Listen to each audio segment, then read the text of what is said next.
Yeah.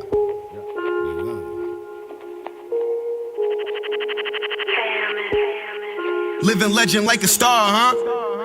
Living legend like a king, huh? Living legend of the town, huh? The dream team of the league, boy. Living legend like a star, huh? Living legend like a king, huh? Living legend of the town, huh? The dream team of the league, boy. These rappers are looking for a mention. They told me to ride the wave. One nigga I've been waving like I'm looking for attention. Never been a loner but a soldier out on sun. So many niggas you would've thought I was a sperm donor. Ha! Oh yes, don't you know I drop lines like a clumsy cokehead. I'm going schizo, call me Larry Sabisco, a living legend. What you spit ain't even impressive, nigga. I've been descended from heaven for raising hell. Stop reaching, niggas brought knives to a fight. I came to break you niggas up like this is Beat It. I'm too real for you. Fuck these paralyzed niggas, but don't worry cause I feel for you. I pull up like what's happening. This rap game just became a young class. I'm playing Billy Madison. These rappers ain't even worth a sentence. All that kumbaya shit ain't breathing off my shit. Okay, my niggas hit the strip, then we hit your bitch, fuck the ops. I just hit a lick, I be 50 deep, I never ran, and I never told, put that on my kids. From the bottom up, that's just what I know. Glove for that thing in the glove. Yeah, we with the shit. Homegirl asked for a dub, but she a dub and shit. Ask anybody wanna hit before I finish it. I ran it back, but they act like they wasn't feeling it. She used to do it for the vine, now she's just a dancer. I finesse a homie, you romancer. Allen Iverson, living legend, yeah, I'm the answer. They see I got it, perform the record, they put their hands up. I report the real like a news clip. My old shit, probably better than your new shit. My new shit, Kobe Bryant on draft day. I'm blowing L's, you see that stress all in my ashtray. Living legend like a star, huh? Living legend like a king, huh? Living legend of the town, huh? The dream team of the league, boy. Living legend like a star, huh? Living legend like a king, huh? Living legend of the town, huh? The dream team of the league, boy. The boy here, now I'm ready to post up. Never back down, got the toast and coke cuts. More scars, more crime, it's all sinister. Rattlesnake era, the stunner with cold finisher. I came in just to add up the pressure. Money involved, I wanna make mine a treasure. My mind is clever, shoot 9 times or better. My aim is swift, I got 9 lives forever. That's a living legend in the books. Time's of essence, my rhymes are blessing. You niggas are shook. You do it for likes, I do it for crooks. You do it for pics, I been a savage for while I doing the tricks. Call me as a bitch, revenge is all in the plan. Kept the low for a minute, your bitches holding my hand. Tweeting all of her problems, you niggas can be the man. She saying the more the fly, she calling me Peter Pan. I do this for family. I would manage any man that needs to try and come manage me. Hung around the tree like a canopy. Now I settle like manatees, all alone in the sea. I was dismantling swordfishes and fighting dragons, the agony of it. Telling me fuck it like I'm bound to go and suck in this fuck shit. Yeah, this rap shit. What the fuck's that shit? This act shit. Distract with whips, clips, tits, and trap shit. And I'm a sucker for all that. I used to hold the work under the lips of my ball cap. I tried to make it rain, but I would rush for it all back. I learned my fucking lesson. I ball without the question like, where's AI? Underlay, mommy, EI. 24s rush to the wheels like T.I. All you fucking average Joes come meet G.I. Later alligators on my feet like C.I. Don't wanna be, you wanna be just a wallaby. Try and see what's under my pouch. You fucking gotta be kidding me. You belittle me, you little kittens, that's a pussy. The smallest pussy, I'm born to kill you, don't ever push me. Terminator, my fucking laser is Schwarzenegger. I was always playing Omega, PS4 to a Sega. Lega, I'ma see you later. Heisman Trophy on my latest hater. Sweet, and that's a nice view. Something like 9-2. I'm your best day in your life, plus ×2. I don't never try when I write. What a fuck move, y'all don't even care when you bite. And that's a tough truth. 4 horsemen, laugh now, cry later. All flavors, all bars, all catered. All punches lined up, arcaded. First single, nice jingle, bitch face it. Living legend like a star, huh?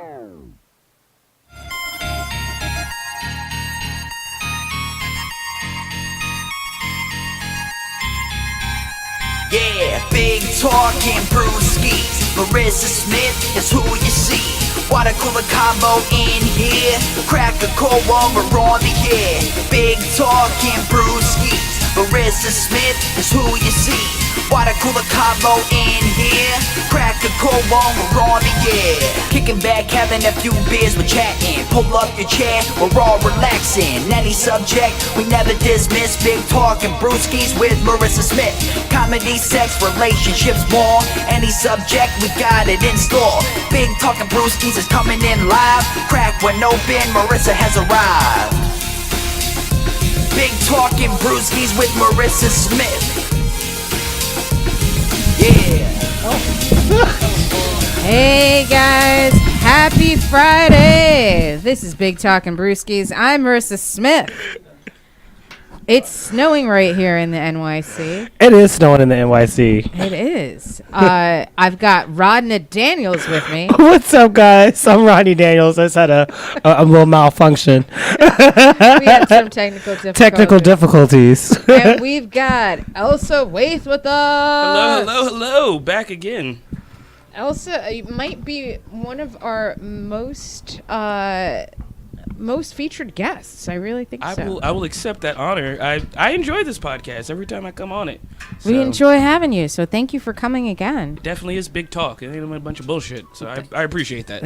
And she taught me something about brewskis today. If people, Elsa can tell you something about wheat beer. Oh yeah. So the proper way to do a wheat beer is to, before you open it, turn it horizontally and then roll it in between your hands, kind of like making a Play-Doh snake or whatever, and that mixes up the sediments in a nice way and really enhances the flavor. It does. This wheat beer is lovely and delicious. So, Rodney, how was your week? My week was good. I just worked the 9 to 5, and I was off yesterday and today, so I was enjoying, the beautiful weather we're having here in New York City. I enjoy it. Yeah. Actually, it is. It's snowing, and I work in Times Square. It's like when the snow's coming down in Times Square, it looks really gorgeous. Yeah. And It's winter. People are like, it's cold. It's I'm cold. Like, it's winter. Like, it's winter. It's that's December. part of it. It's what's gonna happen. Yeah, well, I would be worried if it wasn't snowing. The last 2 years we had like an incredibly warm Christmas. I remember I don't know if it was last Christmas or the Christmas before before that. it didn't snow it was on Christmas. 70 degrees on Christmas. Yeah, I remember sitting outside on my porch smoking with no jacket. Yeah. I can't believe this. Yeah, I like it. It's not. It's actually, to me, it doesn't feel too cold. It's just the right amount. And that's the weather. Yeah. And that's the weather report. So, Elsa, how was your week? Oh my. I would say that it's been an up and down. I had a good week. As far as I made it through it. Okay. That's always great. You survived I it. survived it. But there was a couple of setbacks and lost the 9 to 5 job right before the holidays, and that's not fun. No. But, fuck it. It happens. Yeah. There should be some sort of a law, like You can't something hire- you can't fire a bitch in people in Yeah. December, Yeah. like Universal Studios, Hollywood.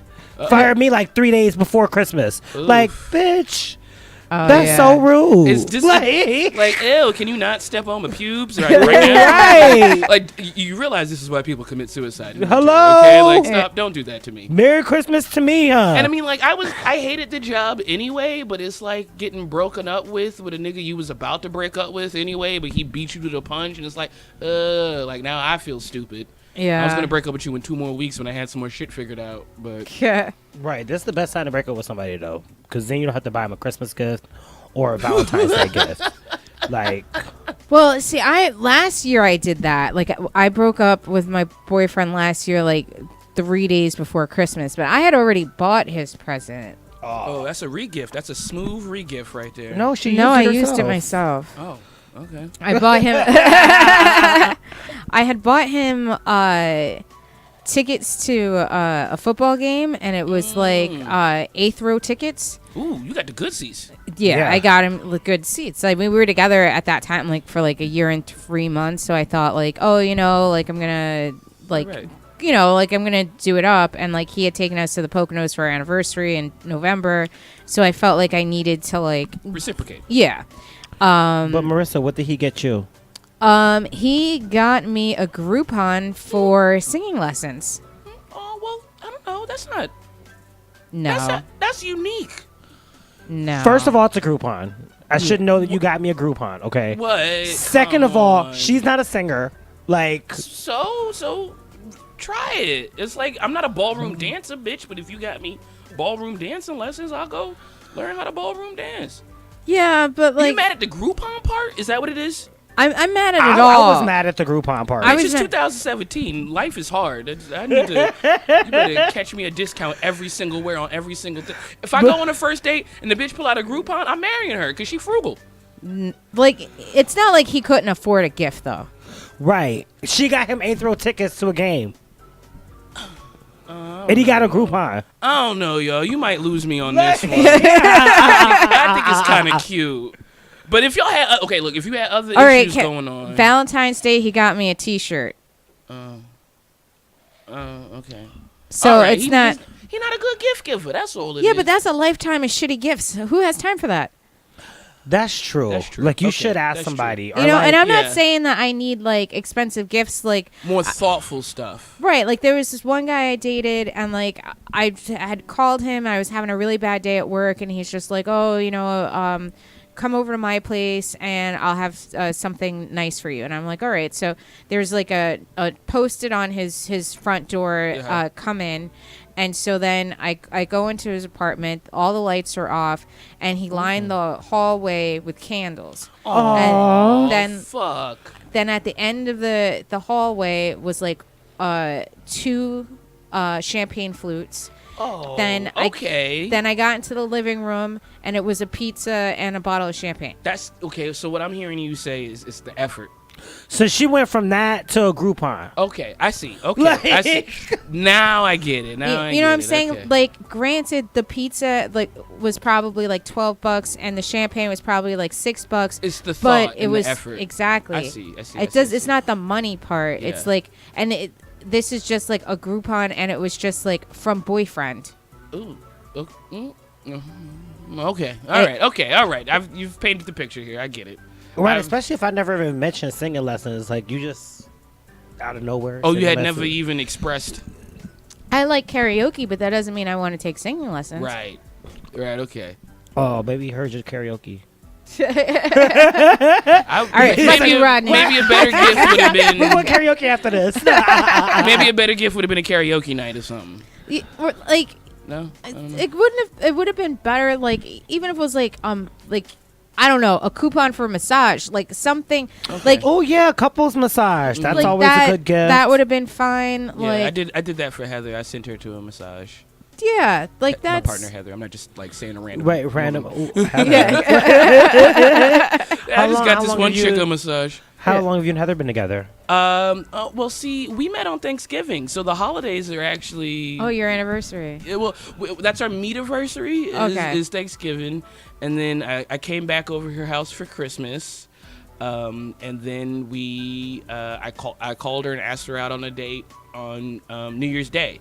So the holidays are actually got like an extra layer of specialness on it for us. Oh. Yeah. But I met her Thanksgiving 2014. Oh wow. 2014. Okay. Yeah. And That's then going strong. Yeah, we're engaged now. Oh, congratulations! Yeah. Oh, I popped the question. I was gonna. That was my next question. Like, who popped the question? I did. We actually went back to her hometown to go visit her father, who was himself getting remarried. Okay. Okay. And I had already kind of made up in my mind that I was gonna be proposing to her. I didn't make up in my mind that I was gonna be doing it on that trip, but her whole thing was like, you know, the price of the ring wasn't as important to her as it was that it needed to be something special. So while we were out there, she took me to the old artist market that she used to frequent and used to, you know, sell her art and stuff at. And while we were at the artist market, a ring just jumped out at me. Oh, okay. Oh. So I got it and I stuck it in my pocket, and the romance of her father's wedding and the warm feelings about that. I says, well, okay, if I'm planning on doing it when I get back to New York, but we were out in Portland, Oregon, and she took me out to the to the mountains, to the hiking trails and stuff. Oh, And that's so- a perfect place. Right. So I had the ring in my pocket, and we're walking the hiking trails, and there's all these beautiful waterfalls and all these beautiful vistas and trails and stuff. So we found this nice little spot off the main trail, and the time just felt right, and I just went on ahead and it was just you two? yeah, it was just us two. Oh, that is so great. cute. Yeah. Sorry. I don't. Turn this up to It was. I said some stuff. I don't remember what I said. I remember saying that like Heather, I love you. I love you a lot. I love you a lot. and I asked her to marry me. She started boohooing on the trail, and It was a trail of tears. no. Don't jinx me. No. Happy tears. Happy tears. Trail of joyous tears. And I was so excited that everybody that we seen on the trail that day was just like, she said yes, I proposed, she said yes. She said yes! Yeah. Apparently, I talked to somebody on the trail, and they said that they just were out there like a week ago on the same trail, and someone had hiked their whole wedding party into the trail underneath the big waterfall that was out there. Oh, wow. And had a whole little wedding ceremony deep in the woods on the trail or whatever. So it was obviously a very romantic spot. Yeah. Right, okay. I mean, I So- think that's awesome for like an engagement, but if I was going to that wedding, I'd be pissed as shit. Like, you want me to walk up here in heels? Like, what the hell? Well, no, I don't know if they did it all in heels. Right. I'm sure they did it in hiking gear or whatever. But I mean, honestly, this was a very mild trail. It's a mile in and then a mile back. Okay. And there's a harder, more steeper trail, and then an easier sort of stroll sort of path. So it was actually one of the easier. I mean, because I've never done a bunch of hiking before. Yeah. It's a bunch of white people shit, you know. Yeah.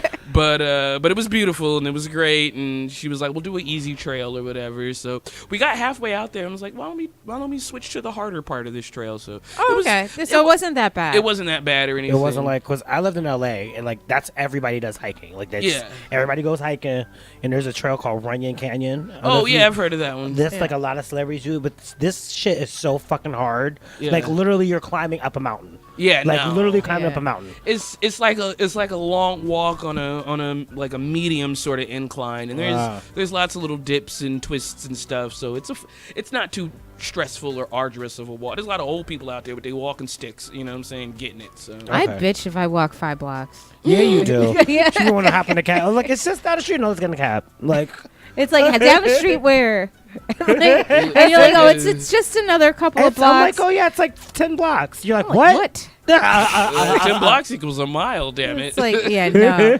Oh, you lazy. Get out of here. You live in I'm New York not. City. Right. I live in Westchester. That's like- New York, ain't it? Well, it's No. not New York Westchester. City. It's New York State, but it's not New York City. Oh, boo. Never mind. It's like because there's no, like, you can't walk anywhere there. Everything is too far away. Mhm. So it's like I'm not really accustomed to it. So like when I come down here, everybody wants to like walk to fucking Jersey. It's like, what's the matter with you people? Like, No. Not, I ain't walking over no bridges. No. No, bridge, no. No. Yeah. Well, actually, I walked across the Brooklyn Bridge once. It was it's Back in the day when Something to do. a lot of back around the same time as the Eric Garner and Mike Brown non-indictments a couple of years ago, and there was like a fucking protest every single night.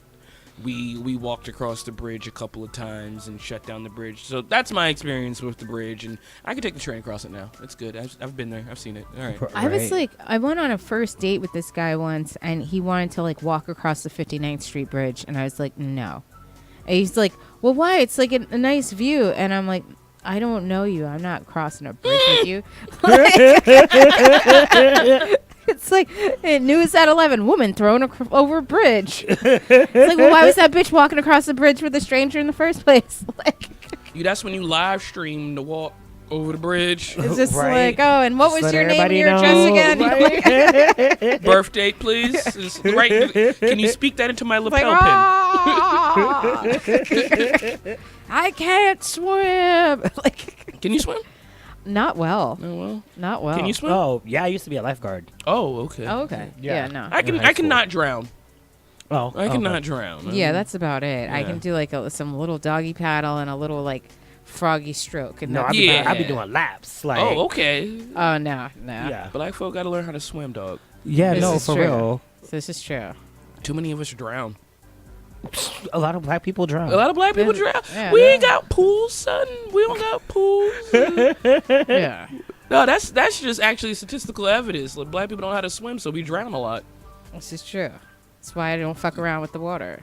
I'm from Oh. Virginia Beach, though. I'm from the beach. Right, you're from. Okay, so I'm from Norfolk, Virginia Beach, so I'm from beach culture. But but swimming in the beach is definitely different than swimming in the beach is in a way pool. different than swimming in the pool. The beach will Like- suck your ass out. Oh Yeah. God, yeah, it will. Yeah, if That's you're the not- scariest shit. Yeah, if you're not careful, you look up and you be way down at the beach. You're like, how the fuck I get this far down you here? get down in a wave and all of a sudden, like, oh shit. Yeah.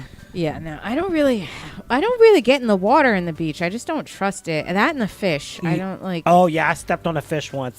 This shit's very scary. I got, well, see, like, here in New York, y'all got a lot of seaweed at y'all beaches. Right? Yeah. In Virginia, we got a lot of jellyfish. Yeah, fuck Oh, jellyfish. jellyfish. Yeah, will fuck yeah, you up. I got stung by a jellyfish one time. I wasn't even like calf high water, and something brushed across my heel, and I'm just like, that hurt, right? And as Yeah. I'm standing there, like, looking at my leg, like, what happened, right? As I'm standing there, something brushed across the other heel, so it stung me Oh, twice shit. on. Oh The shit. same jellyfish stung me twice on both heels, and then Does you it know- like swell up or? yeah, a little bit, but the cure for it, right? The Pee. pee, yeah, Yeah. And I had my homeboy had to pee on the back of my heels or whatever.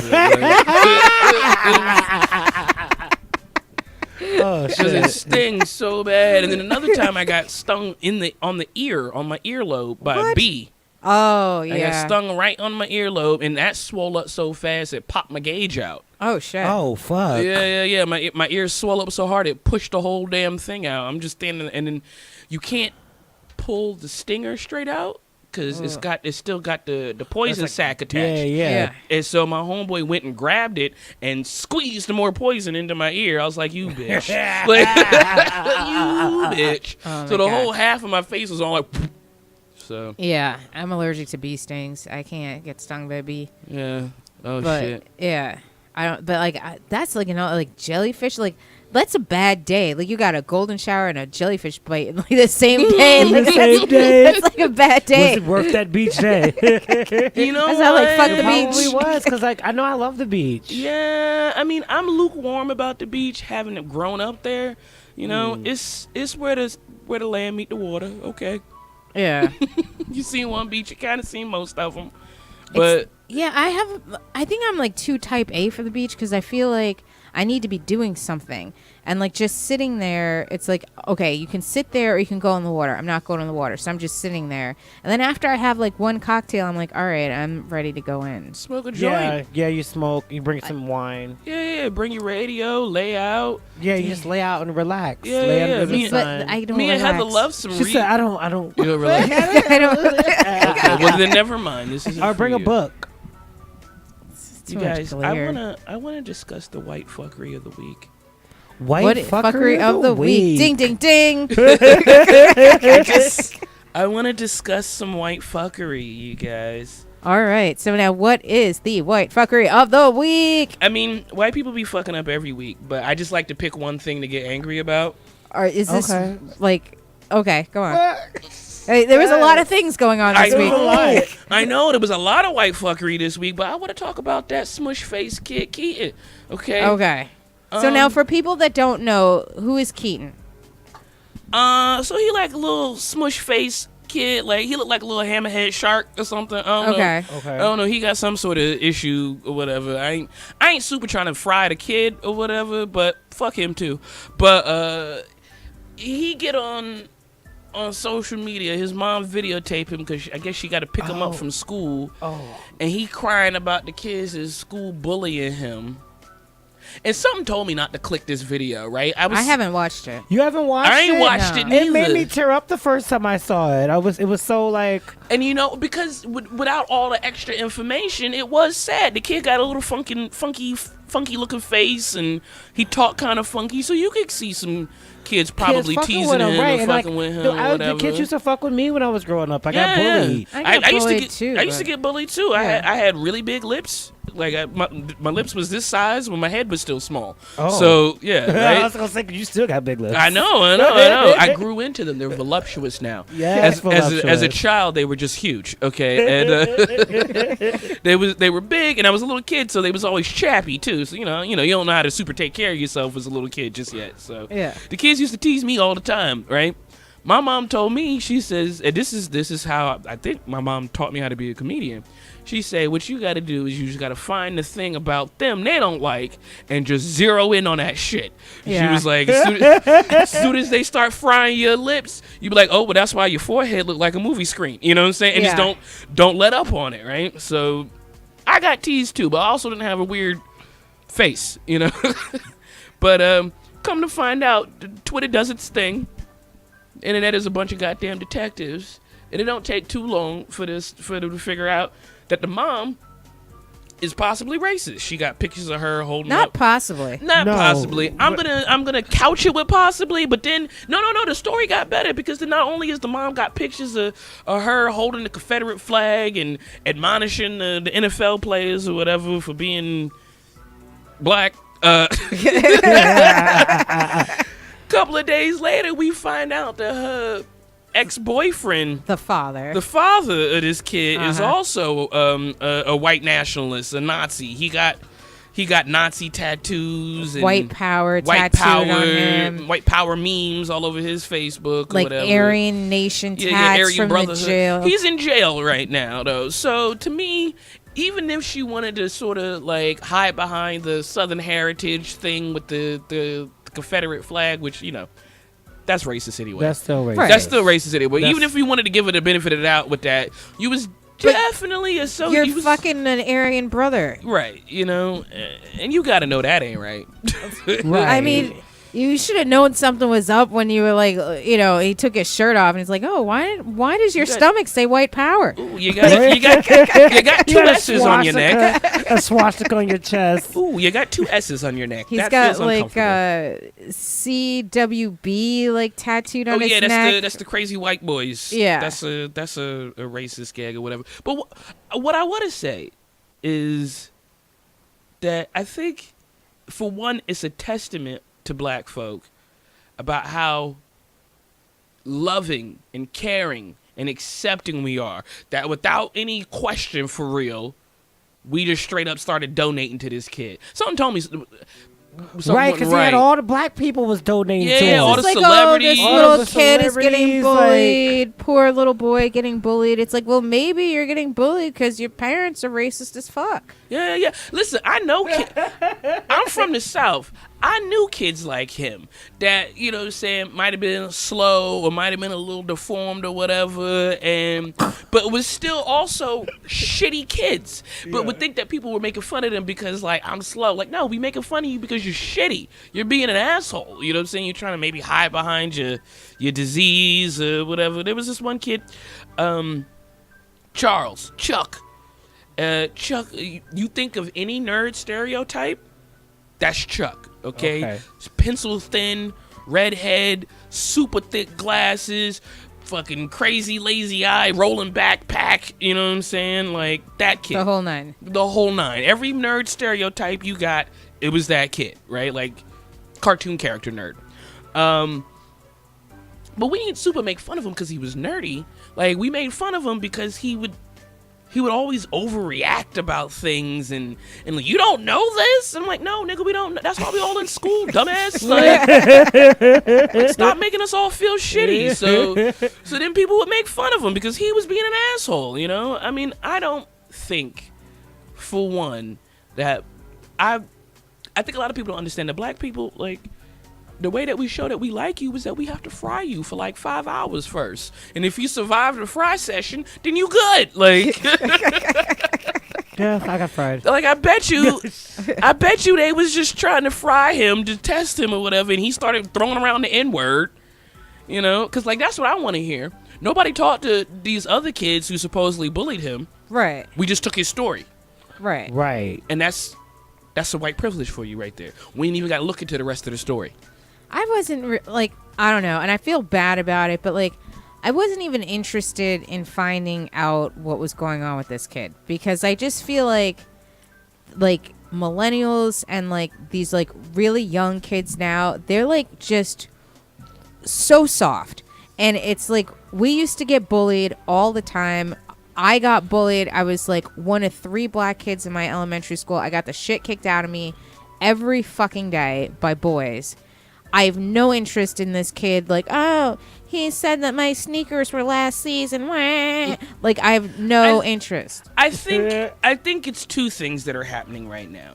I don't necessarily think that kids are more sensitive or too soft or whatever, but I think very similar to the Me Too movement, where we're understanding what is and what isn't acceptable. And so things that for us back in the day was just normal, this is bullying or whatever, we're understanding that no, this drives kids to commit suicide. This drives kids to show up at their school with guns.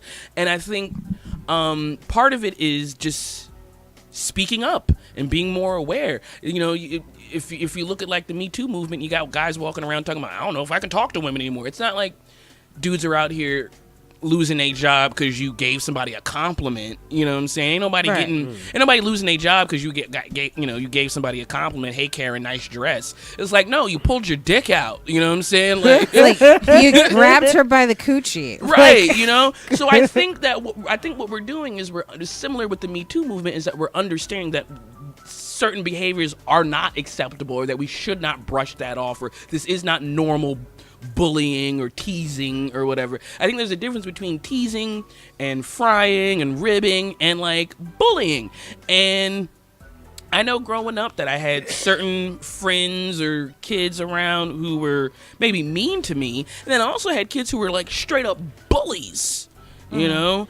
And I think that like, to be honest, I don't really know the statistics behind it, but I'm just going to take a guess that I don't think that like back in like the 80s or like the late 70s, when kids were getting bullied, that they were killing themselves at the same rate that kids are now. And I don't think that they were shooting up their schools at the same rate that they are now. Well, and I think they had the same access to to guns. No, absolutely not. To guns? Oh, absolutely I not. think they had the same access to guns. No. We've opened up access to guns. There are more guns in this country now than there ever has been. I think it's, while I say that I do think it's a sort of a wake-up moment, also it is indicative of, I think, parenting styles. Black children right now are the number one. We have surpassed all other categories in suicides and attempted suicides. Children, black children. And one of the things that upset me so much about this Keaton Jones thing was just like a week or two prior, there was a little black girl who killed herself after she was bullied. Right?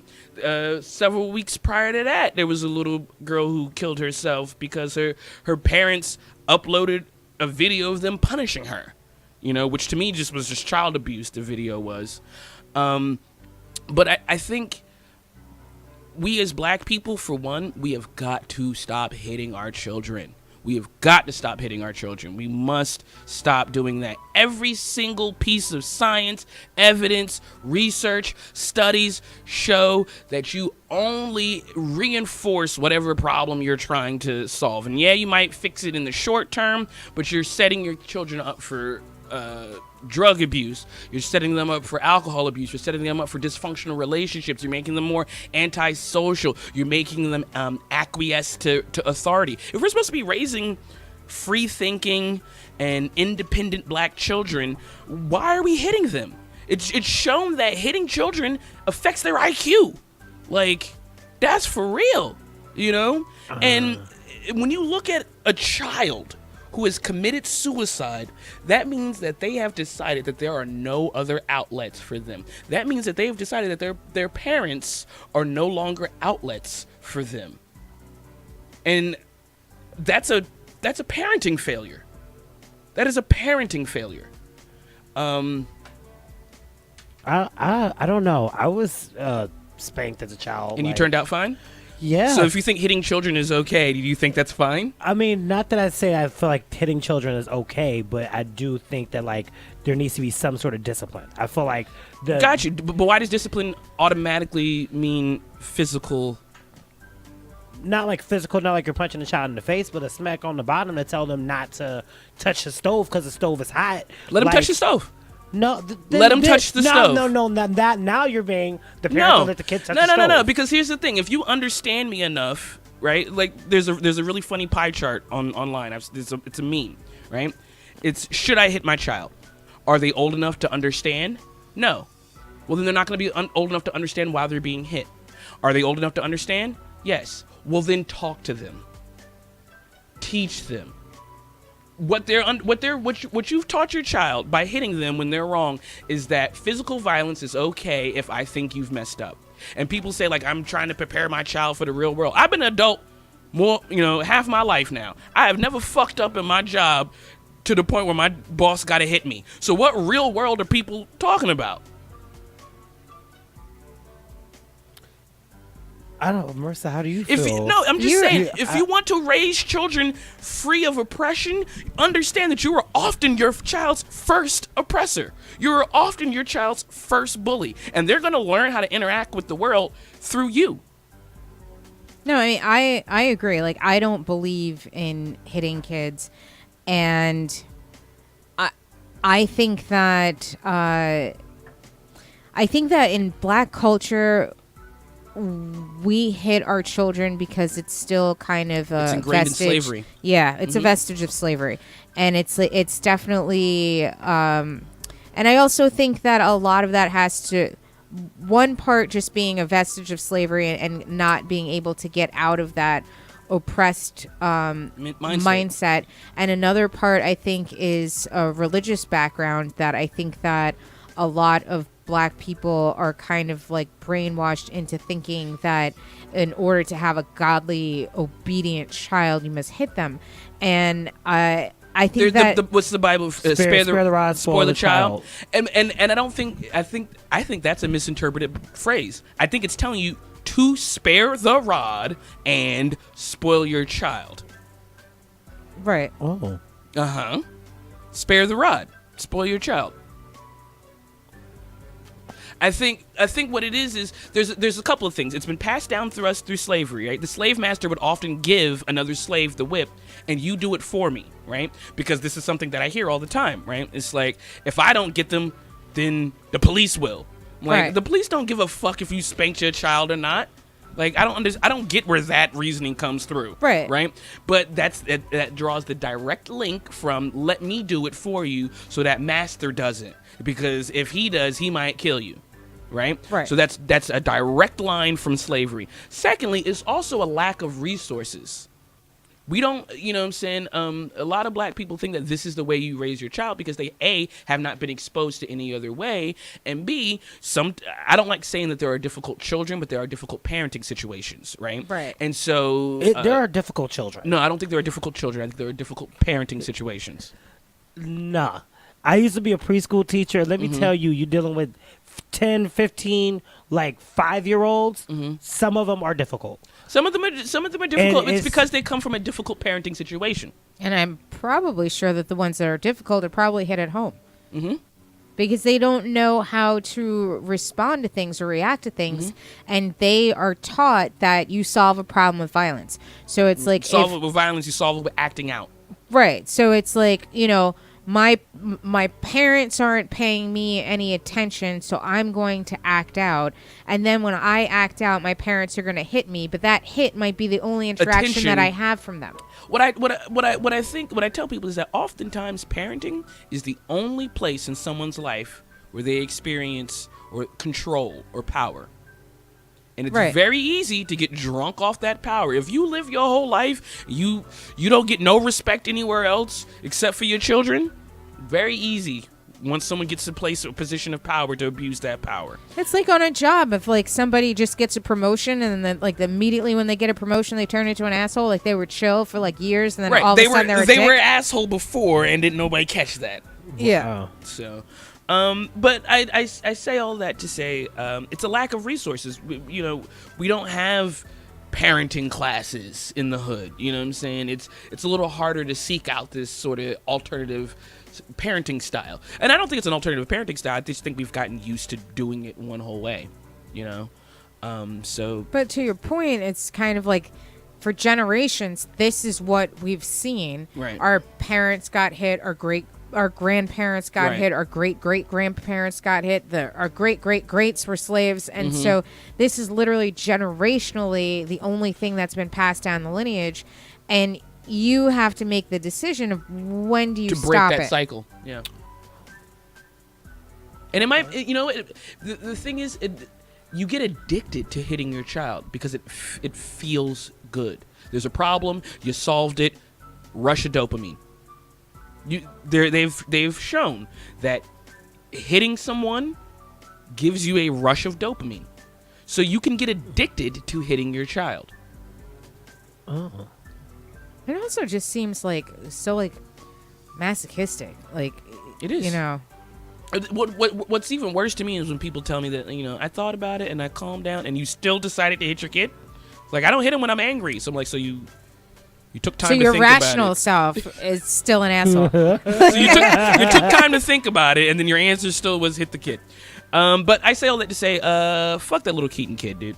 Fuck that little Keaton kid. There are black children in trouble. And whatever money you sent that Keaton kid, you can get a refund from GoFundMe if you do it quickly.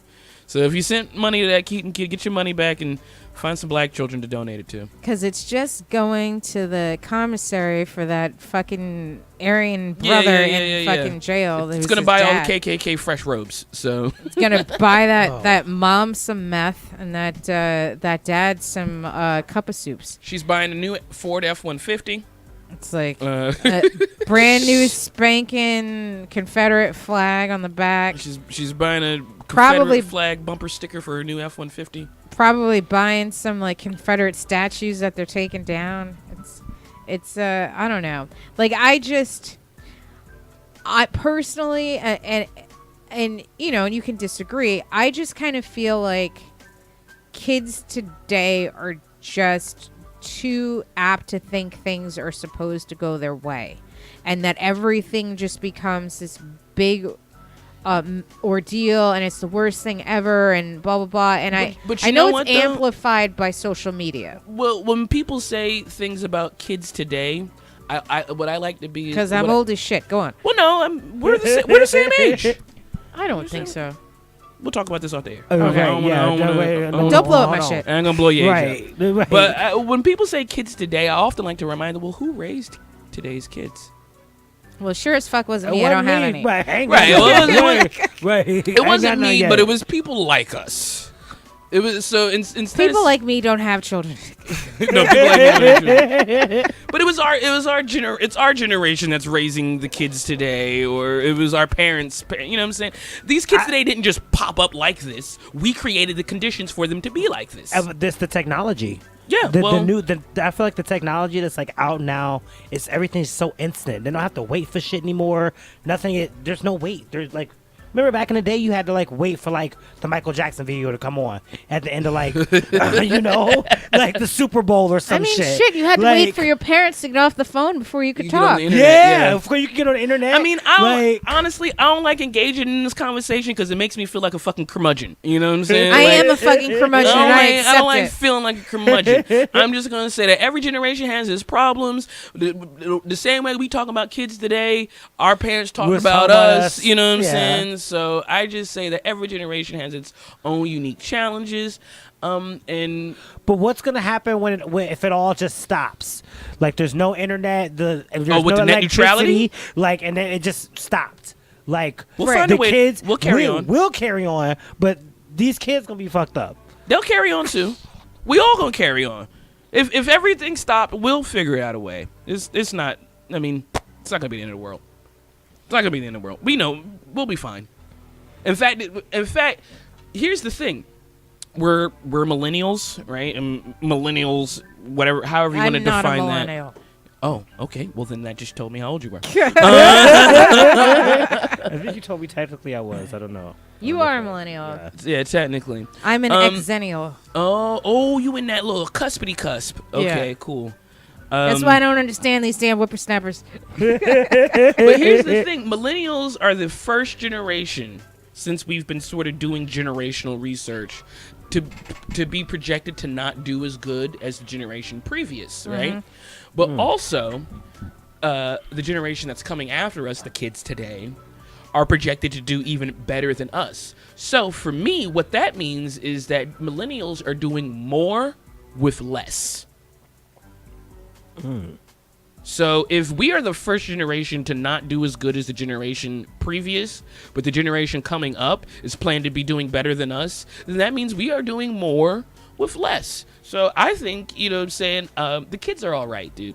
I think especially in this social political time, I don't know how woke I was at 10, 11, 12, 13, 14, 15, but I mentor. I do a lot of mentoring with 14 and 15-year-olds. These kids is woke.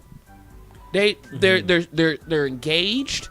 They want to know more. They want to do more. And I think with us not having as much as the generation before us, we've raised a lot of concerns, and we've lit a lot of torches for the next generation to pick up. And I think they're going to be fine. I'm looking forward to the next wave of adults. I think the kids are going to be. I think the kids are going to be good. I do. You know, when I do the mentoring, I teach. One of the things I do is I teach stand-up comedy to teen girls. Oh wow. Yeah. Shout out Gold Comedy School. # Gold School for Girls. Comedy for Girls.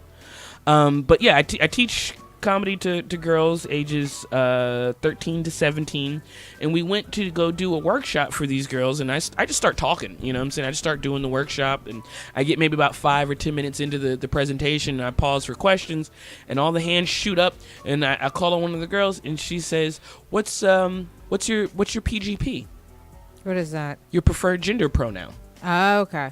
And these kids, like, when I never, no one ever asked me that until I moved to New York. You know? Oh, wow. I'm from the South, so you get fucking fag or fucking dyke. That's it. You don't get to... That's it. You get 2 things. Right. All right? I'm being polite if I don't add the fucking. You know what I'm saying? Right. So when I first moved to New York, and people were asking me how I want to identify, am I she, her, they, them, he, him, or whatever. It took me a long time to get used to that. But the kids is already being brought up into that. They couldn't even hear the first 5 minutes of my presentation until I properly introduced myself. Right. You know? Right. So I was just like, oh, okay, the kids is all right. I had to learn this stuff. Even being the Q and LGBTQ, you know what I'm saying? Even being a queer woman, I'm not hip to all the things, but the kids are. So I feel like, and they see this socio-political climate. A lot of them see this Trump nigga. They know he not right. You know what I'm saying? They might not know exactly why. They'll figure it out when they get older. They know he's not right. But they, one thing that I think I feel badly for them is just the fact that they've only known Obama. So, like, going from Obama to Trump has literally got to feel like what the fuck just happened? Is the world coming to an end? It's like, because I mean,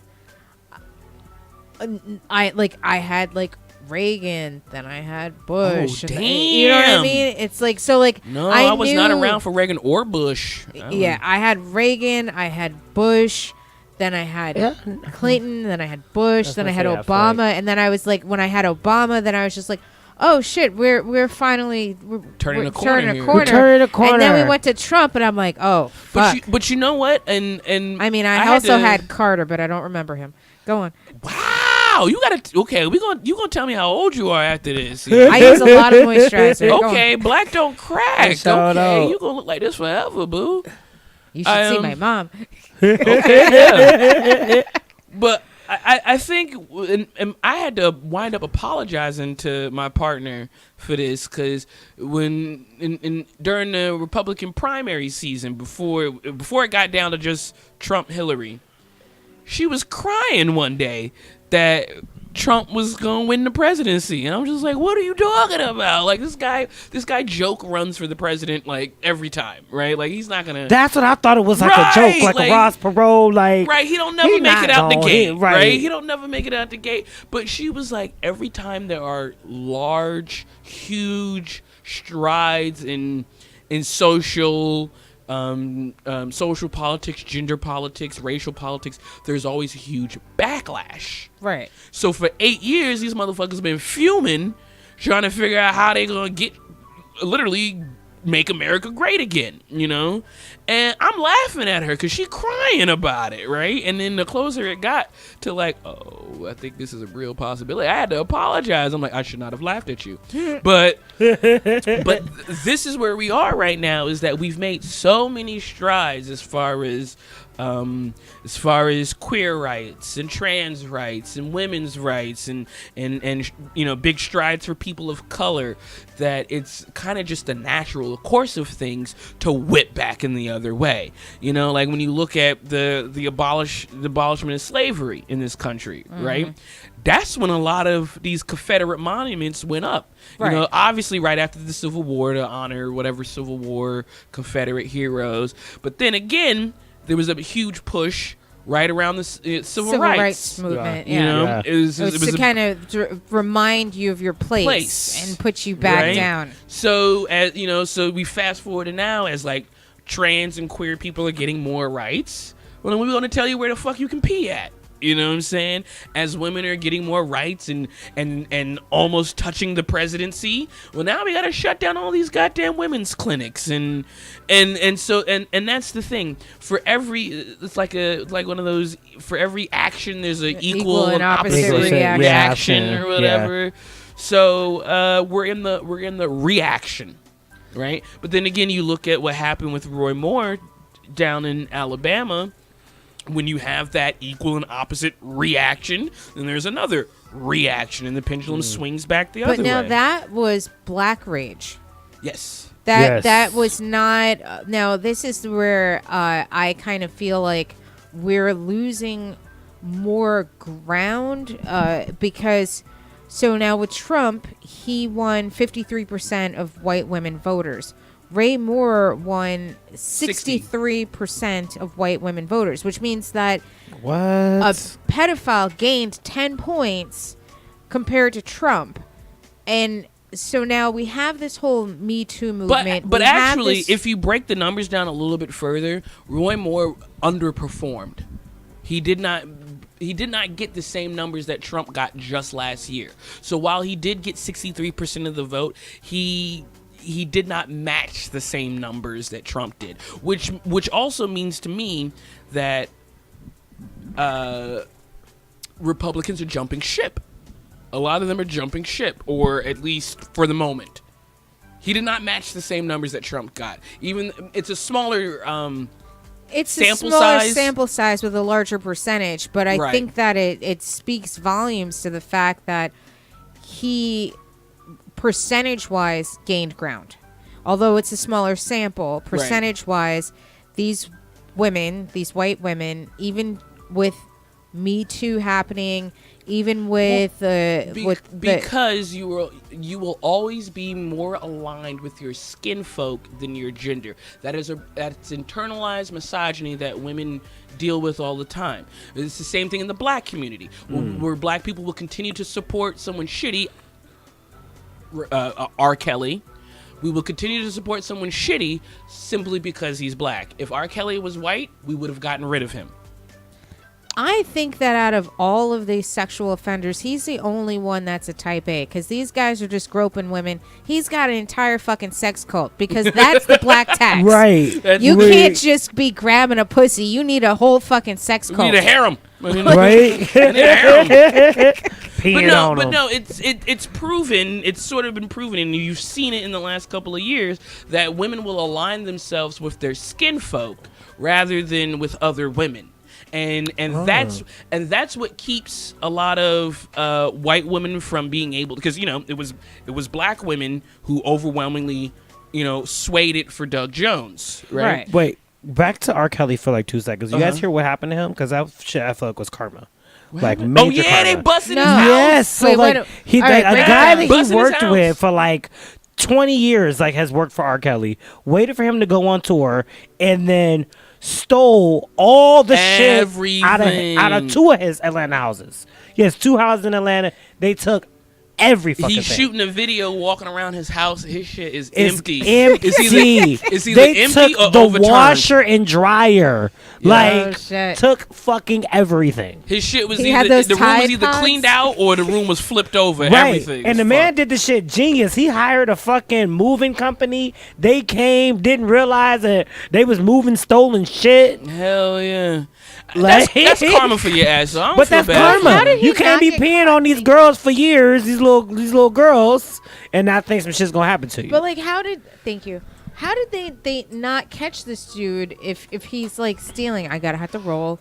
Roll the beer. well, I'm no. rolling. Well, if you do it right, he bitch. did it. He did it real right. Yeah, He I called- walk into he Whole got a Foods all the moving time and just company. grab But, like, shit he and walk doesn't- right Like, the fuck out. They oh don't know yeah, where he I'm R. lives? Kelly's exact. No, he knows where he's worked for R. Kelly for like 20 But like years. I'm saying that R. Kelly can't find this guy to be like, oh, this guy stole my shit. Oh, he's on the run. He on the run. Yeah, I mean, I think they know who it is, but they can't. Yeah, they know find who it him. is, but they can't find him. I watched this thing. It was like how to protect yourself from crime or whatever. And one of the things they was talking about was like, not telling people where, when you're leaving, right? And so what they did was they told this family that we're gonna come and rob you, but you don't know when. But you're gonna come home one day and you're gonna be robbed. And these people are like, there ain't no way that you could rob us or whatever. And here's the time period. It's any time in this next 3 months you might get robbed. So they know to be on high alert. It didn't matter. It's like the way they did it was they rolled up to the house in a moving truck and did it in the middle of the day. And if anybody, like, there was people walking up and down the street, walking their dogs and Yeah, shit. that's exactly You know how what you I'm did saying? it too. Like it was just the middle of the day. Yeah, deal. you hide in plain view. Plain sight. Yeah. Yeah, when I be going to Whole Foods and I just walk in like I'm buying shit, grab something off the shelf, ask for a brown bag, and just walk the fuck back out. Like, Whenever I've stolen something, it's been exactly that way. too. Yeah, I'm just like, yeah. I'm about to just walk in here, steal this shit, and walk out. yeah. You move with confidence. Yes. If you move with confidence, Then and nobody's gonna then ain't know nobody, Yeah, anything. ain't nobody gonna know shit. Yeah. We just told everybody how to steal some shit. Yeah. No. Before Black Friday, there was a nigga on fucking on Twitter, selling his renting out his Walmart vest. He was like, you put the vest on. He was like, if you do it right, you can make about 2 trips to your car. Won't nobody say nothing. Yo, throw the vest on, grab what you want Oh off the shit, shelf. that's just genius, Yo, yo. he was like, you can rent my vest for $100 Yeah, for the day. And then you just walk in, grab the TV, walk into your Walk car. to your car. Dude, that shit is genius. He was like, if you do it right, you can make about 2 trips to your car for somebody say something, yo. He was like, you can hit up about 2-3 Walmarts on Black Friday, yo, because there's so many people in the Yeah, Yeah. they in the know Walmart. And you know everybody And don't they- know everybody that works Right, there. and It's they like do- 150, 200 employees. Right, and they do a Like, bunch of, like seasonal hiring, so like you might only be there for a week. So like, yeah, the rest of the crew don't know you because you're only here for Oh, Black yeah. Friday week. You know what I'm Right. saying? I'm a transfer from the other Walmart. Yeah, I'm from the downtown store. You know, like- he was Okay, it's he was crazy. selling it. He That's was renting out his crazy. fucking Walmart vest, dog. So I thought that was amazing. But yeah, you just roll in with confidence, dog. I steal shit all the time. You just look, in New York, Allegedly. my homeboys come up from Virginia. They come from back home, and they were like, "Where we about to smoke this?" I'm like, "We about to smoke right here on the street." He was like, "We not gonna go nowhere." I'm like, "No, nigga, we gonna smoke right here in the open." Because if you about to call the cops, by the time you call the cops, I'm already gone, and it's New York City, so you gonna smell it. You gonna be like, "Where that's at?" Like you looking around, like I'm like, but now if I look weird hanging out in the alley, oh, that nigga over here is Doing some Oh, shit. is doing some shit, shady, yeah. right? Yeah, So- that is true. You just walk down the street smoking a blunt. Just keep walking. Just keep walking. Just keep it. Just Hit keep that it shit, keep moving. going. Yeah, cup it in your hand Cup it and in you your keep hand. it going. Like I don't. So Elsa, have you been in Facebook jail recently? Oh my! I'm currently in Facebook jail. Yes, Facebook don't like me. I've been banned 4 times this year. Oh, Each of the bans have been for 30 days. So out of this year, I've been banned for 4 months. I've been banned for 1/4 of this entire year. I'm currently banned. I got like 9 or 10 more days left. Now, what did you say they got you banned? This last time, it was more of like a voluntary ban. I figured it would probably get me banned, but in solidarity with other women comics, other feminist comics, I tweeted or I posted "Men are scum." Okay. And that got me pulled. For 30 days. 30 days, yes. But most everyone else was banned only for 24 hours. Well, because I've been banned a bunch already. So I'm at the point where every single ban now is going to be 30 days. Whereas other comedians, maybe for 24 hours or maybe a week or whatever, I get 30 days every single time now. Every time I get banned, 30 days, 30 days, 30 days. So. And is there's like no one you can like appeal this to? You can appeal it directly to Facebook. A couple of other comedians, a couple of other women comedians have had their bans overturned. Mine has not, even given the same amount of media attention around this. Mine has not been, but I didn't think it would be. I'm a black queer woman, so. Because like now, the funny thing is that like I knew with the like a lot of the female comics saying that all men are scum got them banned. So I tried my own test, and I said that I had posted like on a public Facebook post that the Community Standards Review Board of Facebook were scum, and that didn't get pulled. That did not get pulled, right? Because I just did an interview with Refinery 29 about this, and what it is they are considering men or white people or white men a protected group. Okay. Oh. So you could say something to the effect like you could say I think that all fat people should die, but you can't say I want to kill fat people. But if you say that all men are scum, then that'll can't get you banned. say. That'll get you banned because men are apparently a protected group. But if you say I think all men are scum, that will not. Probably that'll still probably get you pulled. It's kind of right there on the borderline. And that's the thing that we're highlighting with this. I feel like I need to test but this. if I'm going to do this right now. All women are scum. Would that get me banned? Maybe, maybe not. See, the thing that we've been sort of experimenting with or discovering or whatever throughout this process is that certain people get pinged over other people. Certain posts get pulled. If you have, I have higher traffic. I have higher traffic than you. Right. So you could say it and maybe not get pulled, but I could say it and get pulled. Or you're a man, and so like, because there's whole Brock Turner fan pages, right? You that doesn't get pulled. And then there's that one comic that's like the white nationalist, something I can't remember his name, LeBrock or. Don't worry about it. It's not important. But like, don't give him no shine. Yeah, don't give him no shine. But yeah, there's a lot of MRA comics, and they don't get banned. But as a test, I'm going to do this live right here in Big Talk. I'm going to post. I think all men are scum, and I'm going to see what happens. All right. So as a test, what happens first is that Facebook starts to pull your posts. Right. It won't ban you at first. It'll just say we remove something, and it'll do that for a very long time. So last year, not this year, but last year, How much crazy shit you been posting? I don't even listen, and that's the thing. I don't post crazy shit, right? I'm a comedian, so a lot of it is either A, testing out jokes, or speaking truth to power in a humorous way, right? Okay, yeah. So the first thing I got pulled for earlier this year.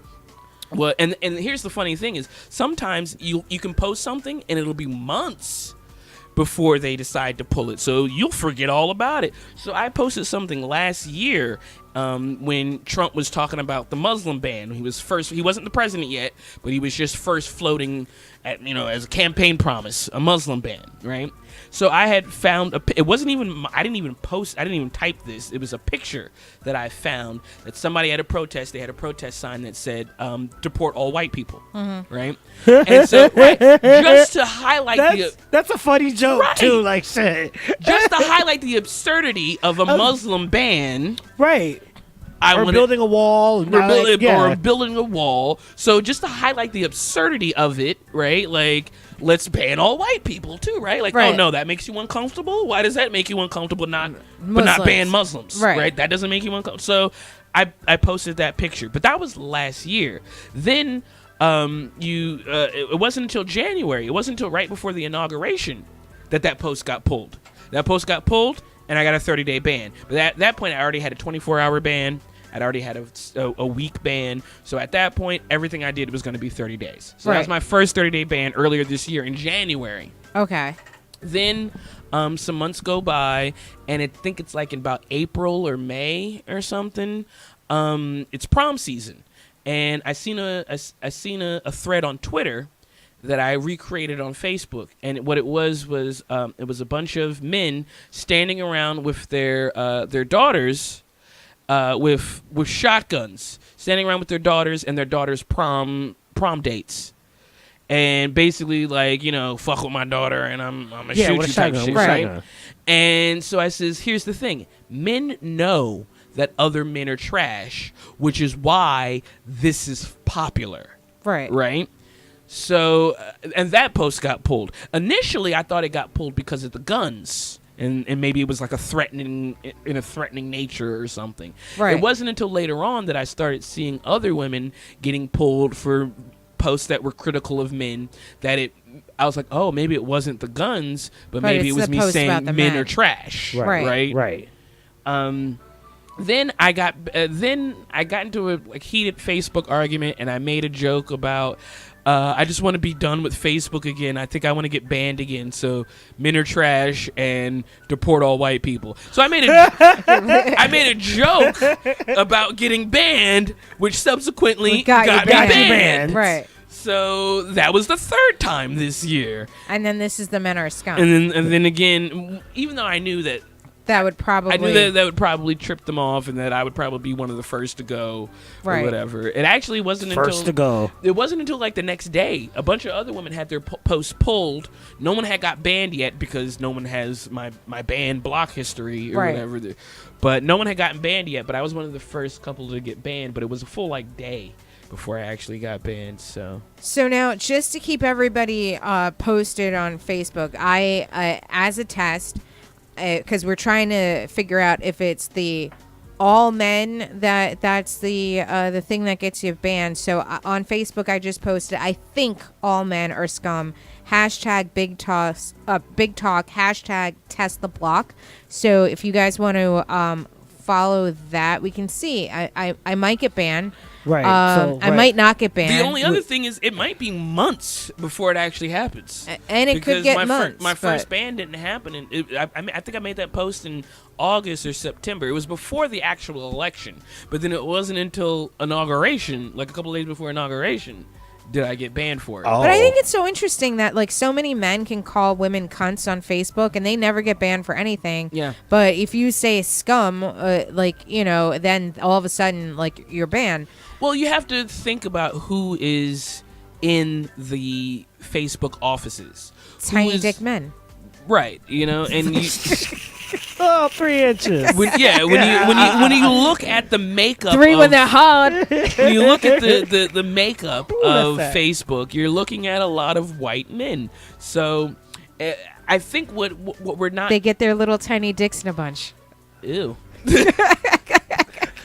Can you bunch tiny dicks together? Like Tic Tacs. You just like bundle them together with like dental floss. Tic Tac dick. Listen, some ladies like the Tic Tac dick. I don't know. That only if they have a big bank account. It's called a micro penis. I don't know, man. If you look up micro penis, there's whole like admiration pages for micro penises. That's just because they don't look aggressive. It's like, look at your little pee. It's a little adorable. It looks like an olive. It's so adorable. I'm a flick it. You can't put that aside me though. Who's that mean little penis? You look like a little angry penis. Like a little chapstick.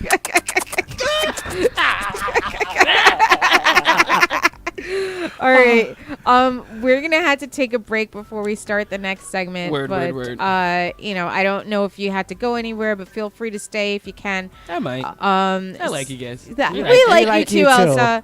So, Elsa, before we do take a break, where can everyone see you next? Find you on social media? Harass Mark Zuckerberg for blocking you. Yeah, I know, right? Hashtag free Elsa. Right. Listen, don't find me on Facebook because I hate Facebook, and I don't add anybody. You're currently in jail right now. I'm currently. She's about to get out. She's about to get out the joint. All Freedom. Right. We're gonna have to throw her like a release but party. If you send me a friend request on Facebook, trust and believe I will not accept it. I just don't trust anybody on Facebook anymore. So find me on Twitter at Elsa, just Elsa. Those are it's all 3 words. I didn't realize that was going to be difficult when I made it because then a lot of people just put Elsa and then you get Disney's Frozen. Right. That's not me. Let it go. Please don't. I was. Stop that. It's over. Yeah. Okay. At Elsa, just Elsa, all 3 words. Okay. And where can they see you next? So in January I am bringing back my monthly comedy show. Nice. Affirmative Laughter. The thing with Affirmative Laughter is that you'll have specialized sort of lineups, either all black comedians or all queer comedians or all Asian comedians, and then just one white guy. Just one white guy. Just to throw it. Just to show people how awkward that is. Yeah. Right? Isn't that fucking Reverse awkward? it. Yeah. I'm quite often the only woman or the only black person. Hello, only black guy, only black gay guy. Right. And then I check off 3 boxes, so you can just hire me, and then you'd be like, that's like everybody. Diverse as fuck, and everybody else is white. Everybody else is a white guy. Fucking all of them are vanilla as hell. So I book one white guy for every show. So you can Affirmative Laughter will be back in January, and it's going to be at the LGBTQ Center here in Manhattan on 13th Street. Awesome. So if you follow me on Twitter, I'll be talking about it. I'm finalizing the dates. I think look for me around the 26th. Okay. 26th of January at the Queer Center. I think that's going to be the date. All right, awesome. So follow Elsa, just Elsa, on Twitter and Affirmative Laughter at the LGBT Center. We are going to take a break. This is Big Talk and Brewskis. I'm Marissa Smith. See you soon. Boo, boo, boo, boo, boo. Our lives begin to end. The day we become silent about the things that matter. Martin Luther King Jr. Conversations going left field out of patience. Complications are turning into frustration. Don't need your opinion if you can't see we're the victims. No indictments, mentally losing your stripes. And united we stand, divided we fall. One person can do it. It's gotta be us all. Yeah, I said it, we don't get no credit. Good news don't travel, we don't get no credit. Usually the best of the best, but we still won't get it. Yeah, I said it, we don't get no credit, but I like a missile, I flow so official. Embracing stay one inch deeper than tissue with pigment. Shit issue, blessings won't diminish. You feel bad for your soul, but I ain't coming with you. Keep on sinning, we gon' keep on winning. Not content with the pain that we always have been in. Stripped of our climbing, that caters your problem. Judgment day, you must look in his eyes. Took an oath to the job, but you still put a trigger on. Took an oath to the job, but you still put a trigger on. Took an oath to the job, but you still put a trigger on. Took an oath to the job, but you still put a trigger on. yeah, I said it, we don't get no credit. Get no credit, no. Good news don't travel, we don't get no credit. Get no credit, no. Usually the best of the best, but we still won't get it. Still won't get it, no. Yeah, I said it, we don't get no credit, but No, united we stand, divided we fall. One person can do it. It's gotta be us all.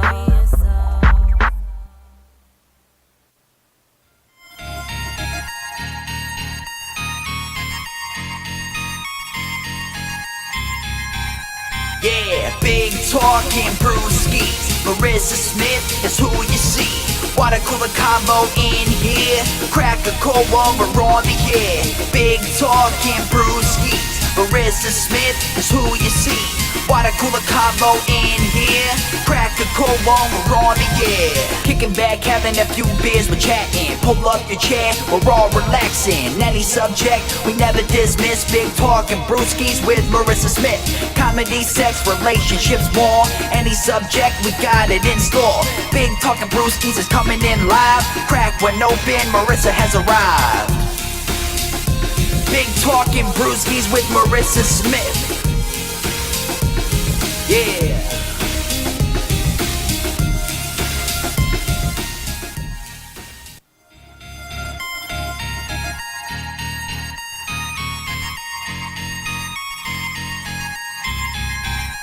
Yeah, Big Talk and Brewskis. Marissa Smith is who you see. Water cooler combo in here. Crack a cold one, we're on the air. Big Talk and Brewskis. Marissa Smith is who you see. Water cooler combo in here. Crack a cold one, we're on the air. Kicking back, having a few beers, we're chatting. Pull up your chair, we're all relaxing. Any subject, we never dismiss. Big Talk and Brewskis with Marissa Smith. Comedy, sex, relationships, more. Any subject, we got it in store. Big Talk and Brewskis is coming in live. Crack when open, Marissa has arrived. Big Talk and Brewskis with Marissa Smith. Yeah.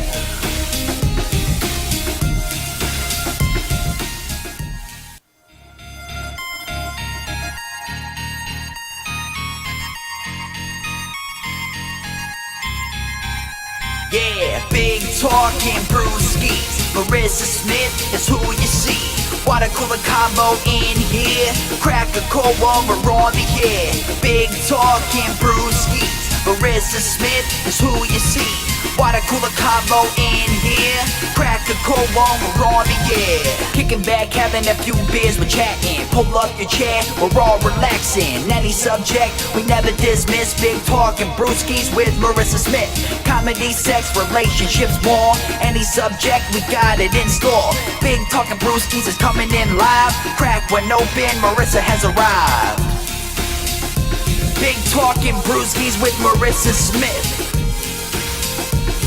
Yeah. Hey guys, happy Friday. We are back. This is Big Talk and Brewskis. I'm still Marissa Smith.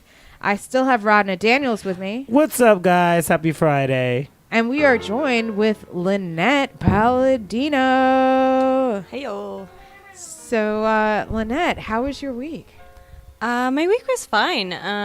Hit a couple mics, worked, walked my dogs because my husband sucks. How many dogs? I have 3 dogs. You have 3 dogs. Oh, what kind of dogs do you have? Ooh. They're all different, which is great because I look like a dog walker, and people will walk up to me like, "Do you also walk Rocky?" I'm like, "No, they're all mine." It's like, these are my dogs. Yeah, I have a golden doodle who looks more like a poodle, a black and white Australian shepherd who looks like Snoopy. Ooh. She's a sweetheart. She's out of her mind, but she's sweet. She's getting real old. She's 14 now. And then I have an English bulldog, Oh, cool. Oh. which everybody cat calls. The English bulldog? Yeah. Bulldogs are just so fucking adorable. Yeah. They're like, he's so cute. I'm like, yeah, but he's dumb as shit. Oh, for real? It's not even that he's dumb. It's that he's so disinterested in life.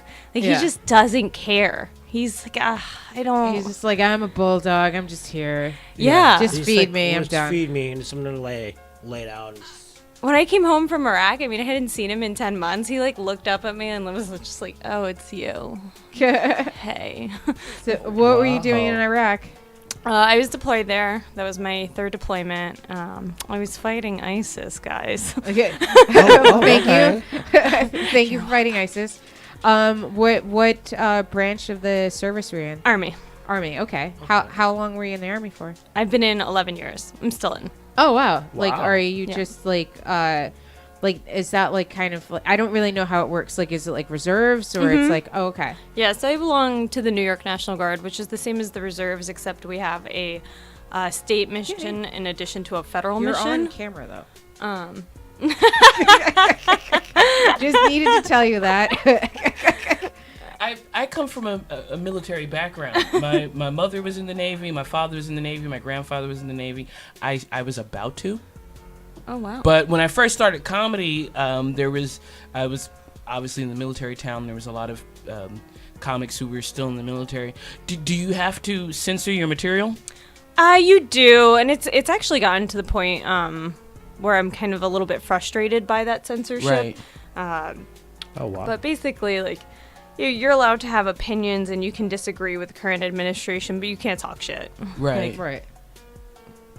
Yeah, I know. I knew a lot of comedians who wouldn't or couldn't do political material, especially since we lived in a military town. You don't know who's in the audience and who might go back and report to your peoples or whatever. Yeah. So. Well, and it's even worse nowadays because it's Everything is on camera and everything's YouTube. PC, and like when you're an officer, there are these guidelines like where really anything can be misconstrued Right. as behavior unbecoming of an officer. Right. You know, that used to be like a law under the Uniform Code of Military Justice for men who, you know, didn't pay child support, who Yeah. abandoned their wives, who would abuse them. Like that was You considered. can get in a lot of trouble just for being just a shitty person. Yeah, that was considered behavior unbecoming. Now it's like, you know, you say the wrong thing or post the wrong thing, and it's And in then Article that's 15. unbecoming. Yeah. Yeah. Do you think that's the PC police? How do you feel about our PC culture? Oh, it's awful. I mean, it's so hard because, especially as a comedian, you toe the line where it's like, well, how clever do I have to be to make something that's a sensitive subject funny? Mm-hmm. And then you get to a point where like some topics are just off limits, and I don't believe that. And it shouldn't be. Right, Yeah. it shouldn't be. It's freedom of speech. I'm as a comedian and an activist, I have to have my foot in both worlds, right? So as a comedian, I say that everything is funny or nothing is. There are no topics that aren't off the table. But also, should you say this? Are you the right person for this joke? Like, I mean, I laugh at racist shit. I laugh at homophobic shit. I laugh at your baby killing joke. I laugh at your Holocaust joke. I laugh at your rape joke. If that shit's funny. It has to be funny. Yeah, and I think what a lot of people do is they rush to be edgy or controversial and fly right past the funny. So when I don't laugh at it, it's like, oh, well, you're the PC police. I'm like, no, I don't think that was funny. That's all. Yeah. Yeah. I agree. Do you think that some people are being overly PC, or do you think some people are being overly controversial? I mean, I think it's really hard to tell, and you're never going to know which audience. I've done all white audiences where I was the only person of color in the room. Mm-hmm. And What is your nationality, by the way? You're gorgeous. I just oh, can't thank you. pick it up. Ooh, can we play the guess game? Can we play the guess game? Oh, please. Wait, Yes, okay, this wait, is wait, my wait. favorite. Okay, give me your name again. Lynette Palladino. Okay, so Oh. you're Italian. My dad was. And then your mother is. Cuban. Puerto Close. Rican. Puerto Rican. Okay, we good. We good. Yeah, That wasn't I'm it. my mama's mini me. Yeah. But it's so funny 'cause people go, "You don't look Puerto Rican." I'm like, "How the fuck would you know?" Puerto Ricans Yeah. be as Puerto black Ricans as be me. everything. Yes. Exactly. Yes. Right. It's Puerto true. Ricans I'm be like, have black. you Puerto spent Ricans time be in the white island? as hell. Yo. No, for real. Yeah. I live in Jackson Heights and Queens, and they be talking to me in Spanish all the time. I'm like, I'm sorry, gringo. I think people mix up race and nationality.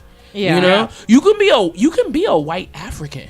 Yeah. You can be a white African. Charlize American. Theron. You can be Yeah. a black Puerto Rican. You sure Yeah. can? I remember a long time ago I went to a church. I was going to my friend's church, and their church was actually the church that I went to was an offshoot of the main church that was in South Africa. And these white folk were African, but all of these white people sound like Mustafa. It was so crazy, yo, to hear this African ass accent come out of it. It was like African mixed with British. Oh, okay. Mixed with English. Yeah. So it was like a real weird ass Mustafa ass accent or whatever from these white folk, you know. And they're like, "No, we are African American." I'm like, "No, you're not. No, you're not." But no, they're Caucasian Is there a race? Well, there's a question for you. I don't personally like the term African American because I would imagine that if you're from the Caribbean and that's like the last 5 generations of you, you're not going to go, I'm African American. I don't identify as African American. I identify as black. Black. I'm black. I like black. Yeah, I'm black. For me, it depends on who's saying it. Mm-hmm. So, like, if it's other black people or people of color, I'm fine with black. But I don't really like people of non-color calling me black, because black, I feel like, can be like one kind of like hard pronunciation away from sounding like a nigger to my ear. It's not you know what I mean? No, I hear you. It's like Here's black. It's like you're almost doing a hard R with a B right now, and I don't like it. Those black people over there. So it's like if it's mixed company, I prefer African American. I want you to say black people. And when you say the blacks, oops, I know what you mean. I know what you mean there. I would expect Obama to say African American. I would expect, like official paperwork to say African American. But in speech or colloquially, I'm black. I'm black, and it depends on who I'm talking to. It depends on who I'm talking to, and I mean, you can say even, all. Because some American people, can sound weird too. If like it's said in the wrong context, like you're African American, right? Because like, African American can be kind of shitty too. Too many syllables to make it sound like a hard R in my ear. Like it's just too much. It's like I feel like by the time they say it, it's like already calmed down. But like black, I just feel like it's just because I do like African American at times, because I also want to remind you that bitch, I'm American. Right. But I have to say, at my day job, I'm a server, so we have Negro Modelo on any time a white guy asks for that, I just like kind of cringe a little bit. Like I can't. No, because like. Can I get the Negro Modelo? So wait, do you consider yourself Italian American? Do you consider yourself No, I don't. Spanish? I'm Puerto Rican. So like for me, I'm very and I've really kind of gotten to the point where I'm just like, I'm American. So it's so frustrating when I travel to other places or to Europe or something, and I'm like, I'm American. Like I don't. Right. I mean, this is what we're gonna look like in 50 years. Everybody in America is just gonna be a shade of me, except maybe the middle bits. No, I think so. No, I can kind of agree to that. No, there are too many white people and too many hoteps to be starting for everybody to be beige. Not on the coast. On the coast, there's a lot of interracial bitch, couples. we on the coast. Well, no, in California, like a lot of people are like, it's a lot of like mixed. I think eventually everyone's going to be racially ambiguous. I don't think of 50 years. I understand what you're trying to say here. It's 2 generations. But also, I don't like rocking with that, because I would like to believe that there are going to still be just, black folk. Because what I think of that, not saying that you do this, not saying you at all, but I think when a lot of people say that, we're all gonna be beige, or we're all gonna be mixed, a lot of what that is trying to eliminate blackness and mix us with other things, rather than just take us how we are. I'd like to believe that we make it to space, damn it. You know what I'm saying? Like that's the most powerful thing. Have you ever seen a one of those sci-fi movies? We're never making it to space. No, bitch, we in Star Wars. Bitch, we in Star Wars, and we saving the day. That's just some J.J. Abrams rewrite history bullshit. Now that I'm thinking about it a little bit more, I don't know. I feel like there might be too many people that are like white people that just fuck with white people. They're not gonna fuck with no black people. Yes, they're not gonna like marry a Latin person because they just only fuck with. And it's the same spectrum. Black people. Oh, do no the same doubt. thing. But it's not gonna be like when I grew up in school, where I was the only the only Puerto Rican person there. Yeah, no, I was the only. I've been the only there black will be person more. I've definitely been the only black person in school. I will say that there will be more mixed race, biracial, triracial folk. And you are still on camera. In my lap, though. Okay. You're spilling a lot. I want to slide off. That's what. So, Lene, what do you feel about all of these like sexual harassment allegations that have been occurring lately? You know, I think that question that a lot of people have asked, and don't get me wrong, I'm in no way, shape, or form supporting Roy Moore, but it also comes up with Al Franken is why now? Why all of these allegations coming to the surface now? And I'm sure Kevin Spacey kind of feels the same way. Like, shit, that was fucking 30 years ago. Now? But if not now, then when? I didn't know. I have that question. I'm just kind of like burning with that. I want to know what compels somebody 10 years later to finally figure it out. Because you didn't know what happened to you at the time. You ever look back on something to be like, damn, I ain't realized that was that deep? Yeah, no, I get that. I mean, but I think it feels very politically motivated at the moment. I was going to say, I feel like it has to do with our current political situation. Yeah, because we have a monster. We have a monster in the White House, and so people are fed the fuck up.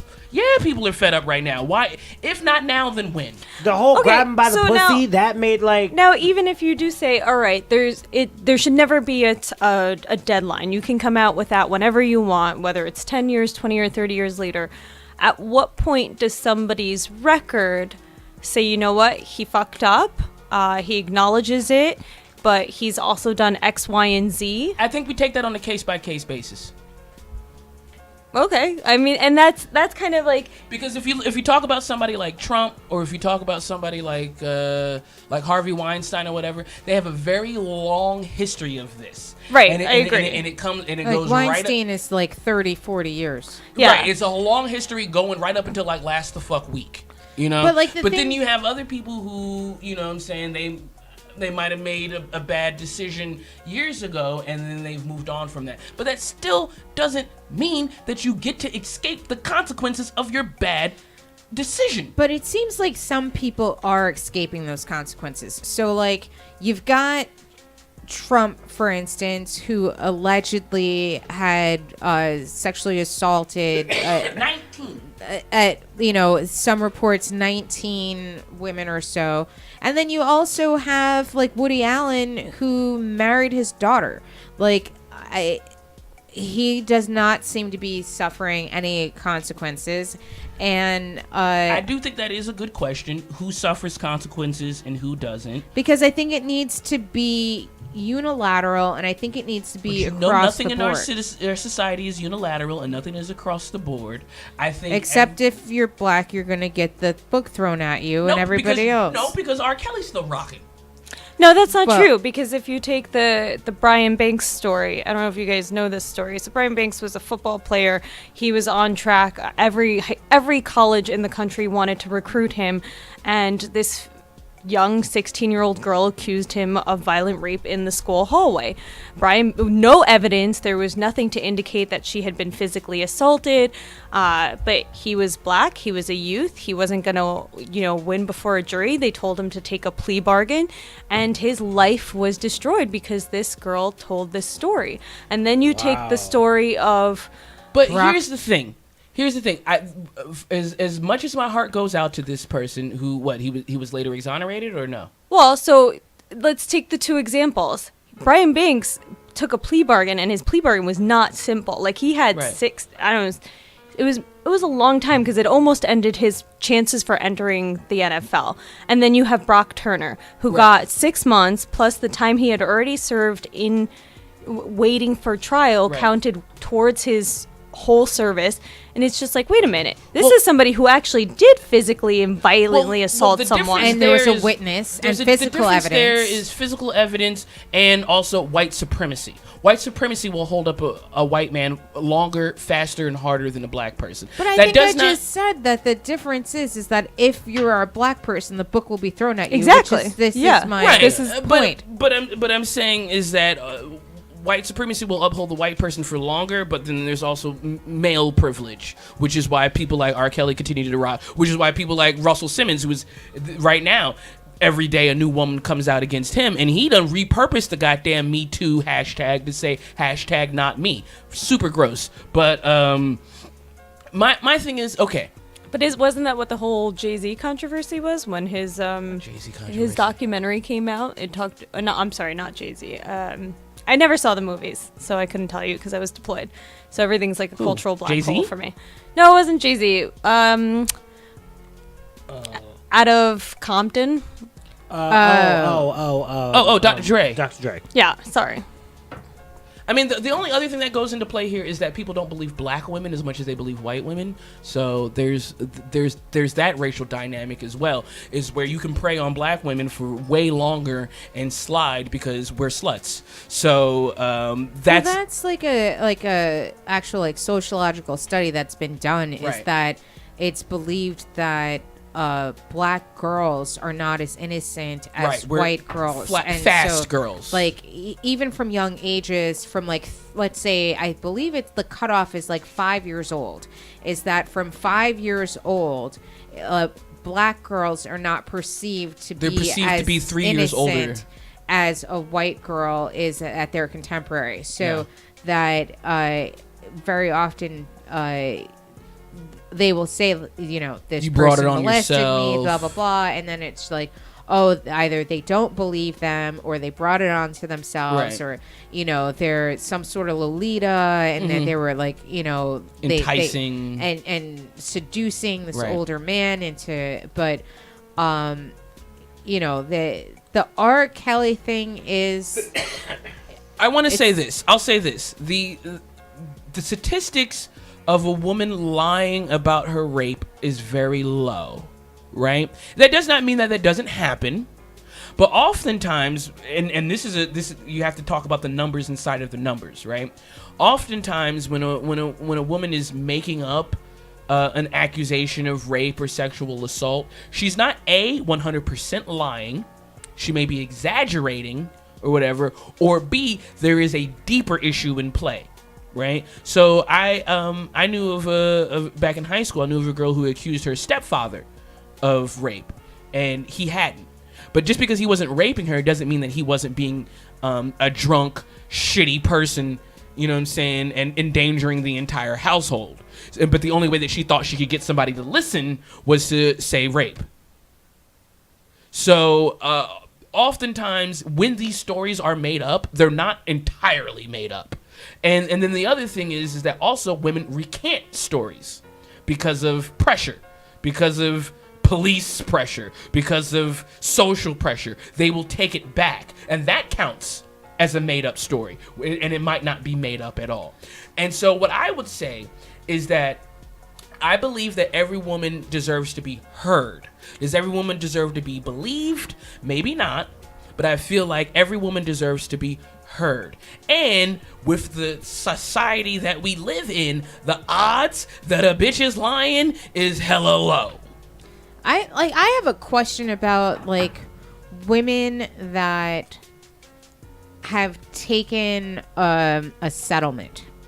So like let's say that an encounter occurred, they go to law enforcement, a lawyer, whatever, and instead of bringing forth criminal charges against the male that allegedly assaulted them, had some sort of sexual misconduct against them, instead of actually going towards criminal charges, they now accept a monetary settlement. I have my opinion on this. I want to hear what you have to say. They accept a monetary settlement on it, in which now it's kind of like it closes the door on it, and it says that this has been resolved. Now, some of these women now are coming out, or reporters have found that they received a monetary settlement, and they're saying, well, I was assaulted, I can't talk about it. And these reporters are saying, well, they received a settlement. Now, to me, I feel like once you've been paid for it, you've been paid for it. Does that mean it never happened to you, though? Does that mean that you still have those scars? Does that mean you still don't have that story just because you got paid for it? Because the NYPD broke my ribs and they paid me for it. They didn't pay me enough for it, but the NYPD broke my ribs. But you didn't sign a confidentiality. Yeah, like a non-disclosure agreement. No, I didn't sign a non-disclosure agreement, so I can talk about it right now. But for a lot of people, they'd be like, "Oh, well, you got paid and it's done." But no, I didn't. I still have to look over my because here's the thing: I don't know which police officer it was that assaulted me, so I don't know if I'm walking past him every day. You know what I'm saying? Like, I still live with the thing that happened to me.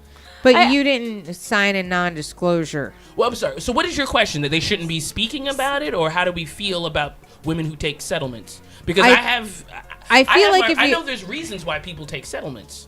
Money. But no, not money. For it to be done. Have you ever been through a fucking... I mean, They lay your entire life out. It's in public. I just want it to be done. I've taken a settlement for a taxi accident, but if somebody raped me, I don't care if I'm 99 years old. I'm going through the shit because this motherfucker needs to go down. You say that now. I mean, you say that now. But have you been through this? I've been assaulted. I have not been raped. Have you taken it? And well, I mean, the statistics show that 85% of women have been. So I assume that I'm going to just assume. These days, I just assume that women have been because I'm almost never wrong about that. But I'm saying, have you been through the police? Yes.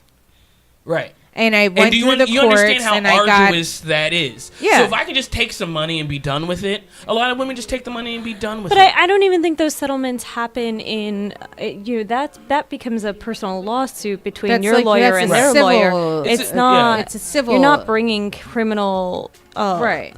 You're not trying to prosecute them for criminal violations. Which means that now I'm still taking extra steps. I'm taking time out of my day to go to court. I'm filing paperwork. I'm having to open up my entire life for you to fucking examine it. But you're taking the settlement so that he's not going through the criminal proceedings. No, you're taking no, boo boo. You're taking the settlement so that you don't have to go through the criminal proceedings. Well, either way, nobody's going through criminal proceedings. You don't have to spill all the beans in front of 12 jurors, and you don't have to have the prosecution tear you apart and make it sound like you're in some way responsible for what happened to you and relive the trauma over and over. Wait, I mean, but whatever your reasons are for taking a settlement, I think I don't fault people for that. I don't fault you for it either, but I also think that you, by violating a non-disclosure agreement, that person that you accused of assaulting you is now is being punished twice for the same crime. Fuck that! You raped me. Wait, 1 second. 1 second. But that's the point. If you felt that way, you know what I mean. I went through that entire situation. What you just talked about. I was in an abusive relationship for 2 years. My ex-boyfriend used to whoop my ass all the time. He did not want to do the settlement. And because he just refused to go through a settlement, I had to testify in court up against with jurors there, listening to the emergency room call, the 911 call, having that play back. It was so traumatic. I cried in front of 12 jurors. It was traumatic. And whoever's in the courtroom. Whoever and the other people that were in the courtroom. So I could see why somebody would want to take the settlement as opposed to having to go through that, because it's being violated all over again. So I mean, I know my ribs being broken by the NYPD is not the same as a rape, but I went through. It was almost a year and a half before I actually got any money, right? And the thing was that we could have went to court with this, but what we would have went to court was they were going to go through the last fucking 5 years of my life, and every place I'd worked for 5 years, every person I talked to for 5 years, every email I'd sent for 5 years. And so when it got down to it, even though they're creating a character profile, right? Even though the settlement was not anywhere near what I thought I should have been getting for them breaking my ribs and leaving me on the corner to die, I just wanted to be done with it. It was so much back and forth for over a year and a half that at that point I was just like, just give me the money so we can close this. You know what I'm saying? But A, they should have paid me more. B, it should not have taken over a year and a half. I had to go through all sorts of interviews and dispositions and signing this paperwork and interviewing with that person. And so, take the money and just go. You know what I'm saying? But okay, so there's a non-disclosure agreement. Whatever. It's a piece of paper that says I can't talk about it. But me, as a woman, or me, as a black person, I need to warn my people. don't, because that's the whole purpose of the non-disclosure agreement. It's not to protect you, it's to protect that other person so that they can continue to be a predator. I'm going to pay you off so that I don't have to change anything, so I don't go to jail, and you don't talk about it, so then I can continue the behavior. So, I mean... But, like, that's my point, though, is that, like, I think that I'm just going to sign the non-disclosure agreement to be done with it. Does that mean that I don't want to still say that, hey, this person violated me, and this person violated me, and they get to continue to work? I'm traumatized. I can't come back to work. I can't work with this person no more. I can't do music, pictures, movies anymore because this person is such a prominent figure. You talk about a Harvey Weinstein, or you talk about Louis C.K. Mm-hmm. You know, you don't turn those type of people down because they have that fucking power. So when they violate you, you don't run around and tell people. You just take it on the chin and you disappear.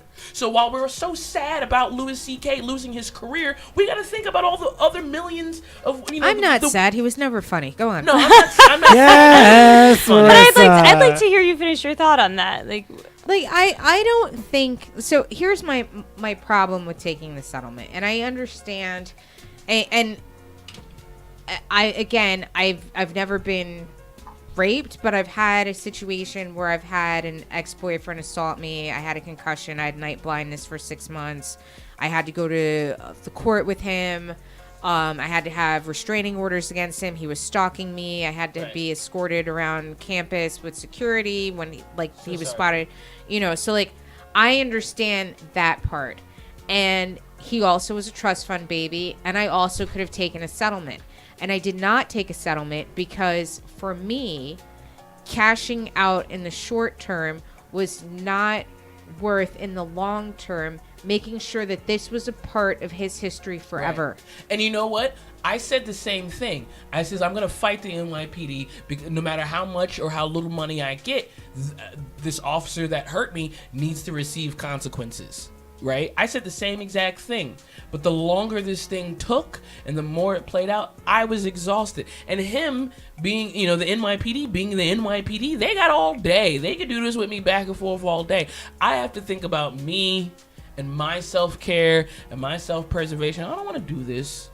No, and I didn't want to do it either. But, like, it's like, you know, for me, and granted, I was young when it happened, so I probably had a little bit more, like spunk in it. Like, fuck this guy. Fuck his family. Fuck his money. Like, I'm going, like, all the way with it. But it was exhausting, and it was like, you know, like being questioned, and it was having our friends there talk about what happened, and also having the whole thing where everyone thought that I had been raped when I wasn't, when there was witnesses there. Like, he had like choked me out at this party, but Jesus. like I wasn't raped. Like, it was just like he flew across the table, choked me out, and hit my head into a television and like cracked the screen of the TV, and Holy I had shit. got a concussion from it. And so luckily my friends were there to like get him off of me, but it wasn't like, oh, you know, like we were in a dorm room by ourselves and he raped me, but that I had to deal with that rumor on campus, like, oh, well, he raped you while the room watched. Like, no. Like, while the room watched. Yeah, that was the room. The tail gets bigger and bigger. Yeah, exactly. Oh my It's god. Like, and then it was a gang rape. Yeah, and then it was like and then they ran a train on you. It's just like, all right, I was like unconscious for like a few moments, and then like I came to while they were pulling him off, and then they got him out of the room and called campus security. So I have a question. Now, did you, when you decided to go all the way through with a criminal trial, was that done? Did your university get involved in any way? Because I have a real issue with universities handling sexual assault on campus internally. So they did not. So basically, what they did is that they had a rule already set in place that if someone was like attacked another student and was, I guess, convicted of that they would automatically be expelled. So that was kind of like the way that the campus handled that, was that the rule was already set in place. So they defer to whatever the civil courts were going to decide on that. Right. And so like if you attacked a person on campus and you were convicted of attacking a student on campus while in school, you're expelled. And so like they didn't have to do anything extra for that. So he got expelled. So he got expelled. But the problem was that he was still stalking me. So that like he had been hiding in people's rooms for months. Why are niggas like this? Why are men like this, dude? That's crazy. Why are men like they just can't take no?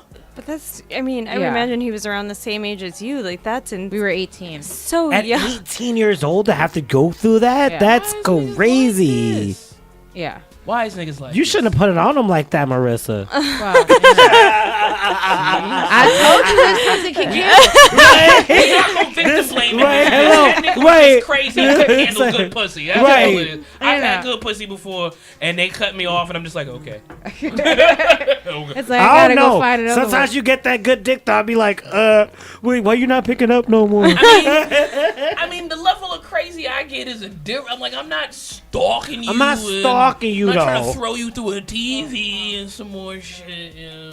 What's the crazy? Yeah. What's the craziest thing you did for the D? Or for the V? I'm sorry, I don't know what your life is like. She's married, which I saw that rock. I am Can you married. see that? Yeah. God damn. Yeah. That's Oh, egregious. show the camera. Sorry. That's egregious. I don't know that I've done anything ever crazy. I mean, I lost my virginity very late in life. How old were you? What's late in life? I was 21. Wow. That's not late in life. Yeah, but for Puerto Ricans, like, Oh my God, that's like your fifth baby by then.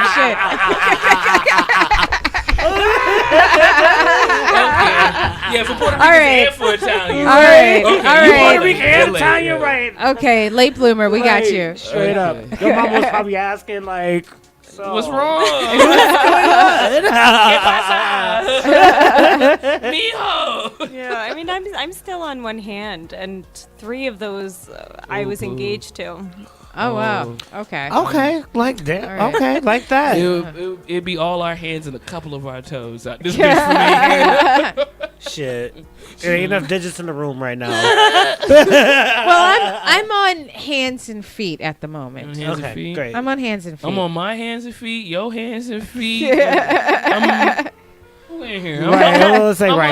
everybody hands and feet. How many people are on the floor? On this whole floor. How This many way. people are here right now? But I'm sorry, you guys, but we're gonna have to like wrap this up. They're giving me the get the fuck out here look. But before we go, Lene, like, where can everyone see you next? Where can they follow you on social media? What projects are you working on? I am on tonight at New York Comedy Club at 11:30. I'm on the Pater Payne show. And then on the 26th, I'm at the Pit Loft for the holiday edition of Laugh at the Loft at 8 o'clock, which is going to be little super Christmas fun. gift. Nice. Yeah.